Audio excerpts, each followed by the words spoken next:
Top of the Spectrum News. Hello and welcome to Top of the Spectrum News. I'm Jennifer Allen. I'm the creator of Aspergers 101. And I'm Samuel Allen, Jennifer Allen's son. I have Aspergers Syndrome, and we're here to help.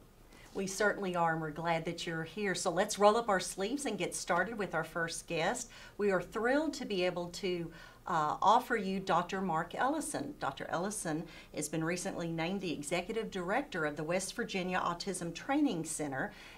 So here we are. Let's talk Asperger's in college. Can this happen? Because the statistics are really against them on having a success as far as higher education. How have you found it to be a success? Well, I'm asked often, can individuals with Asperger's syndrome go to college? And without being flip, my answer usually is students with Asperger's syndrome are already in college. The population is there, that has been there for decades, and perhaps we're just now getting a real sense of that. I think the real question has to be how best can colleges support that student population as it continues to mushroom. Historically, higher education has adjusted to meet the needs of lots of burgeoning populations, women, minority students. In the 1970s, it was students with physical disabilities, and it's always a difficult adjustment to make in higher education, but it's been done, and those needs have been met, and they figure it out and move on. And I talk about the needs being met, the tough aspects, and I'm sure you would agree, and Sam, you might want to chime in on this, is the fact that all of a sudden you're in an environment that is not altogether sound and safe, and there's a lot of newness involved. When you left high school, was there a sense of trying to get involved in something new that was a little frightening? I didn't really find college to be that hard. I mean, maybe it did feel a little bit like I was going into like an unknown wilderness, but I had my parents, to help me, to guide me through. They were very supportive of, me going to college, and it didn't really feel that much different from high school. Like, there were still teachers, or in this case professors. There was still work, and I had more time to actually work on my work rather than take up the whole entire day, 5 days a week. And that's what we would try to do by you staying at home and going to a community college. However, there are aspects like when you're going away to a college that is such a rush of different, in a different environment, and then you're thrust into the social issues, and that's where you have built such a successful program. Tell us about what all else you do there, Dr. Ellison, to make that experience a little less, because like I said, Sam stays at home and goes to college, but for those kids that go away to college, you make it easier. And how do you do that?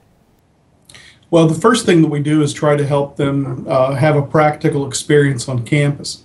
In our experience, that anxiety of that transition is so overwhelming and challenging that we want people to know what a college environment feels like and looks like. So we have a high school program where students can, after their junior year, come and take a course in the summer, live in the dorms, eat cafeteria food, and kind of get a sense of what college is like in a really slow-paced environment. Summer courses don't have a lot of people on campus.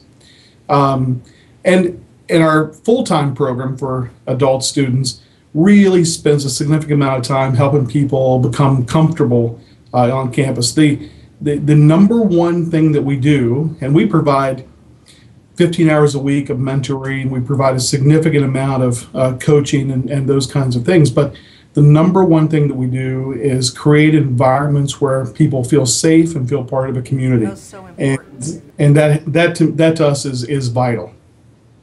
That is very, very important.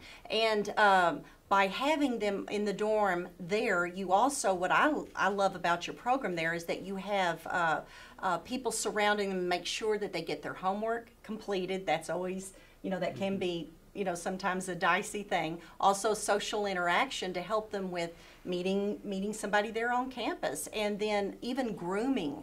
That's a huge thing. Now, while we do this at home with Sam, we'll talk about that and help with that sort of issues. You do that there on campus for those kiddos who otherwise wouldn't have anybody helping them. Yeah, that's correct. I think it's pretty safe to say that academic, social, and independent needs for us, independent living needs for us, are three equally important components to our program. I think lots of times some colleges and support programs put academics up above the other two. We just don't do that. They're equally important and really require an equal amount of attention. We're unfortunately almost out of time for this particular segment, but we want to encourage everyone to finish watching the series that we'll have with Dr. Ellison on this. But if you could give some good advice to any parents, or particularly to somebody with Asperger's who really would like to reach that dream of higher education, is there 2 or 3 nuggets that you can leave them with? Yeah, I think the first is start early. You can't start too early in preparing, thinking about the process, and visiting colleges. And I think that the second thing is would be to really interview colleges. We have, for instance, something called benchmarks of effective supports in higher education, and that's a nice interview tool that you can call up universities and say, do you have this item? Do you have this item?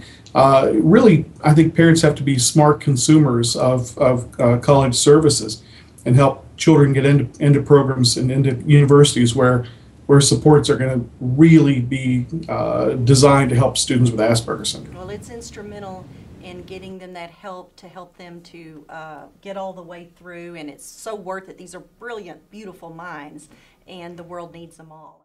And good luck to you as you consider college level education with Asperger's syndrome or high functioning autism. For Jennifer Allen and Sam with Top of the Spectrum News, thank you for joining us.